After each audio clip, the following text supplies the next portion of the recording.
Well, first and foremost, Governor, I want to thank you for your leadership in this. It is very easy to say that you'll stay here when the cameras are gone, but you and your team, led by Kevin Guthrie, have been here every step of the way. So on behalf of the residents of Southwest Florida, we greatly appreciate your leadership here.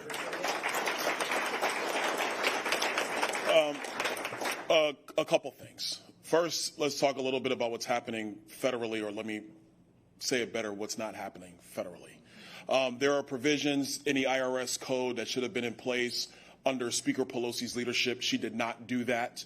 And so myself and Senator Scott are now leading legislation to put back in the federal tax treatment for those who are trying to recover from disasters. We have filed that bill in both chambers. We're getting great responses from the relevant committee chairman in the House and the Senate. We think the prospects are good for getting that tax treatment put back into place, which Speaker Pelosi let slide out of place, so that the people can actually get the tax treatments from the IRS they're supposed to be getting, not just here in Southwest Florida, but all of the affected areas throughout the United States over the last 12 months. So that's something that we're working on at the federal level.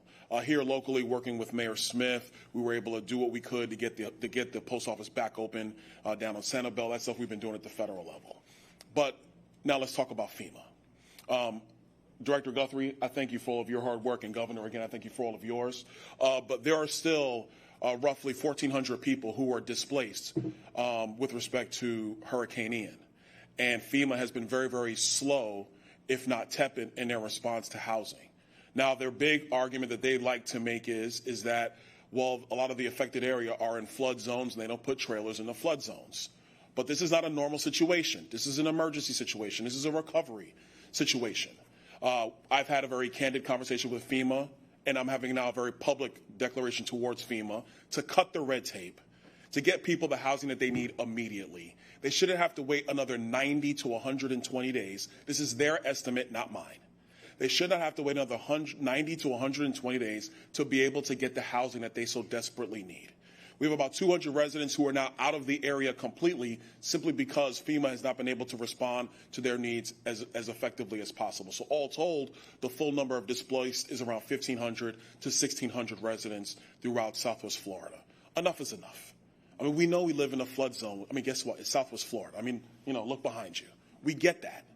But when people need help, they need help. We can easily move a trailer out of the area, FEMA, if we see a storm coming. We can do that. Heck, we built a bridge in 3 days. You think we can move trailers out of the area?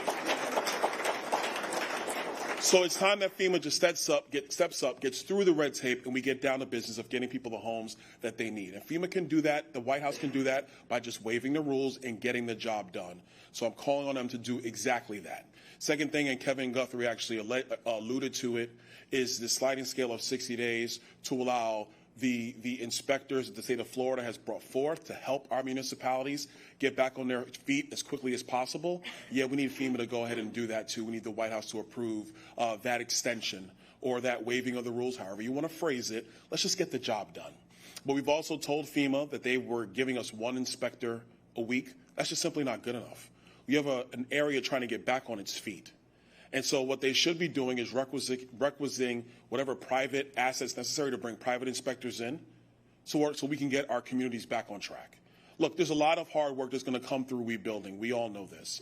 Some of our areas are going to take a lot of time. We also know this. But what we don't need is a federal government that is standing behind red tape and regulatory policy and not just doing what needs to be done so that you guys, the people of Southwest Florida, can get things moving again. And so I'm asking for the White House and FEMA to just get out of the way of the silly stuff and the red tape. Let's just get the job done. You've seen a blueprint for it here in Florida with Governor DeSantis and his leadership. This is about people, not politics and not budgets. Obviously, Washington does not have a problem spending money. I've seen that. But that's what we need to get the job done. And so that's what I'm asking for FEMA and the White House to do. Governor, once again, thank you so much for your leadership here in Southwest Florida. Thank you.